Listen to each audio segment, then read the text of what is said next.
All right, we're joined by Hofstra head coach Joe Mahalik, senior Eli Pemberton, and Jalen Ray. The Pride are back into the CAA championship for the second straight season. Gentlemen, congratulations on the win. Thank you. Coach, we'll let you open it up with a statement. You know, in the locker rooms and all through the building, it talks about, what's the slogan? 10 teams, 9 games, 1 champion or 1 winner.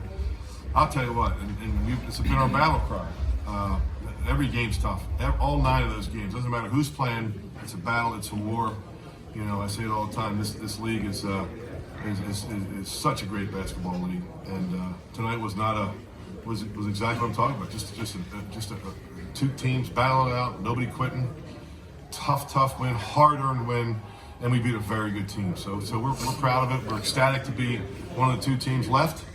But man, and we're proud that we earned it. Nobody gave us the path to the finals, that's for sure. All right, we'll open it up to questions. Good, John.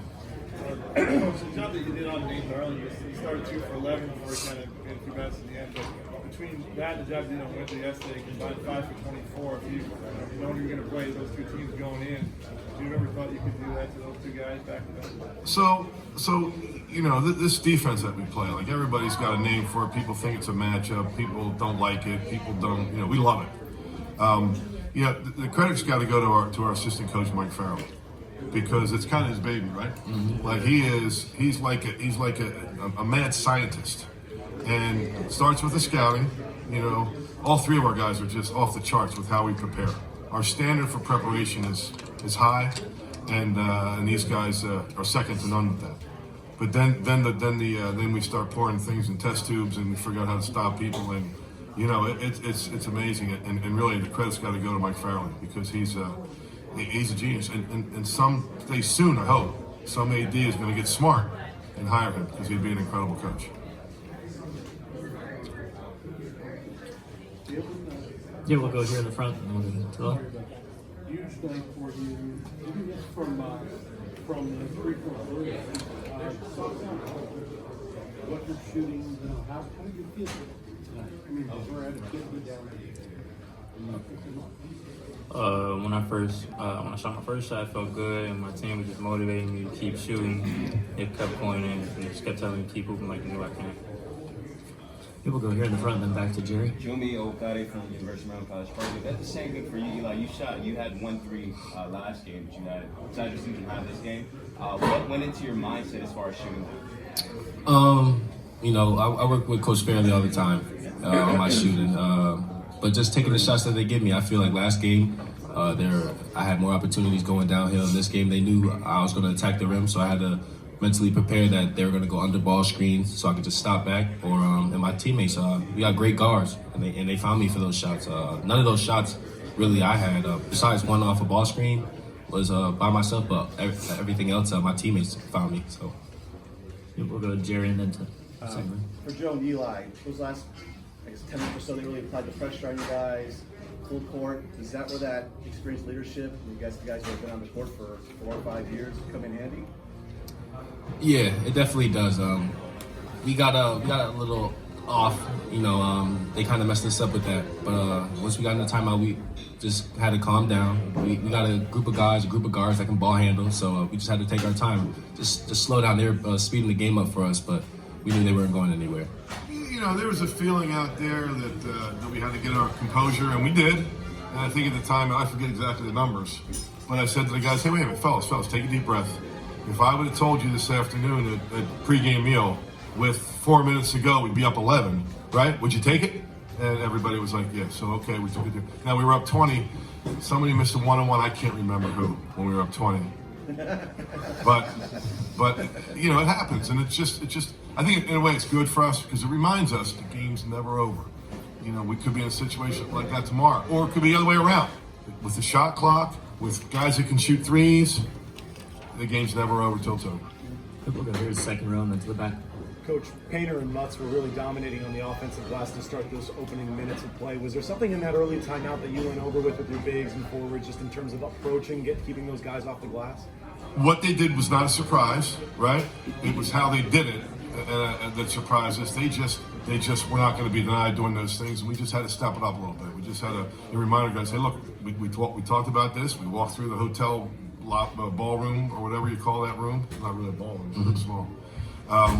This is the action that's going to happen, but you know, it's a lot easier said than done. And we just have to remind our guys that you have to take that toughness up to another level. We'll go to the back. Eli, you've only asked a couple questions about the 3-point shot, but is that something you guys feel you could exploit coming into the game? I'm sorry, I couldn't even. Could you exploit the 3-point shooting going into the game? Yeah, I guess. Yeah, I mean, we just got a team of 3-point shooters. That's just how we play. You gonna let us shoot? It gets dangerous out there. Got Jay Ray, DeJour Bowie, myself, and Tariq Coburn. So I'm sorry, I didn't really know how to answer that question, but I'm trying. We'll go here to the right, and then we'll just keep going down the line. Speaking of Coburn, he leads the game in the second half and comes back with a huge and one putback and really helps you guys build momentum. What does that sequence say about his character and his game? Well, I don't mind sharing this with you. You know, I got on him pretty good for a couple of turnovers he had, right? And it just shows how tough he is. I mean, he just shows how tough he is. I mean, you know, it's to respond and keep your composure like he did. I mean, that was incredible. That was incredible, and a great credit to him that he was you know, strong enough mentally to deal with getting an earful. And he had 12 rebounds, hit big foul shots, 13 points. He drew 8 fouls. He was terrific. He was terrific. We'll go down the line. Just for Eli, what does it mean for you guys to get after this spot, a chance to, go for a championship? It means everything to us to be back in this championship. We worked all year for it, but just because we're in the championship doesn't mean we're going to win it. So we got to just lock in these next 24 hours or whatever it is, and just mentally get ready. We came up short last year. We don't want that same thing happening again. That feeling last year being in a championship game, it was everything. We didn't complete our mission, so that was our goal for this season, and we have one more game to finish.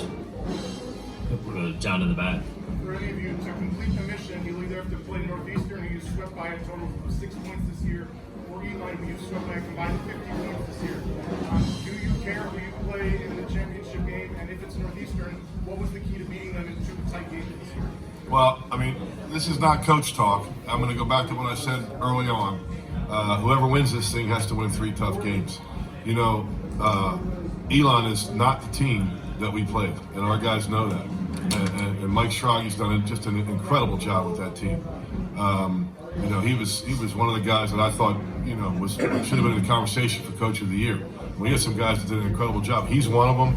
Of course, Dane Fisher did a great job. I thought Pat Scarry was unbelievable this year. And Martin, they're going to get picked to win it next year. Right now, Delaware, I already gave him and their AD a hard time about that. They'll get picked first next year, and they can deal with getting picked first, right? And have to get to the championship game. But it's going to be a war. I mean, it's, you know, whatever we did to beat them, we're going to have to come up with some more ideas, because both of those teams they'll be ready. Their coaches are terrific, players are terrific, and you know but we're just happy to be there and looking forward to the opportunity. We'll go Jerry in the front, and the last question will be in the back. Joe, Eli and Jalen talked about getting back all year. You know how hard it is. Everyone knows how hard it is to get back, just to get back to that spot. What's the year been like for you guys? And what's it say for you guys that was the goal all year, and now tomorrow night you're going to get a chance to do it again? I mean, it means everything to us. I'm sorry to keep repeating it, but we worked for it all year. Even the ups and downs, we appreciated those. The losses to San Jose and last loss to Towson. You know, we learn from every loss, and that shows the maturity of our guys from learning from those losses to make sure that we don't do it that following game. So to get to this point, Coach said it early. He had a press conference earlier this year. We got picked number 1. We knew we weren't number 1 at that time, especially with those practices. I mean, you saw it. It was tough. But the growth of this team over these last few months is phenomenal. It's crazy how much these guys have grown into new roles. We lost 27, 28 points from a great guard you see in the NBA. And yeah. And Jaquil Taylor, both of our big guys. You know, we lost some vets, but a lot of guys stepped up this year. It shows their maturity. And yeah, that's pretty much it. Just to piggyback on Eli, just that feeling of being in the championship game was everything we worked for, and that was just our main goal this year, get back. He'll go to the front. Coach, you mentioned turnovers. You just mentioned maturity as well, Eli. Could you talk about the inbounding issues you guys had today? How do you correct that going into tomorrow's game? And that's a quick growth aspect. What do you preach to your players in that moment? We don't have to do anything different. We just have to do it better. There are some reasons that I can talk about and some reasons I can't talk about for why it was tough to get the ball in bounds. But we'll leave it at that. But we did get away from it a little bit. Some of the execution. We hope we get pressed. And I don't mean to sound cocky. I really don't, because we're usually good against pressure. And at the end there, we stubbed our toe a few times, but we'll just have to execute better. We don't have to do anything different. We don't have to put a new pressure breaker in. We'll be ready.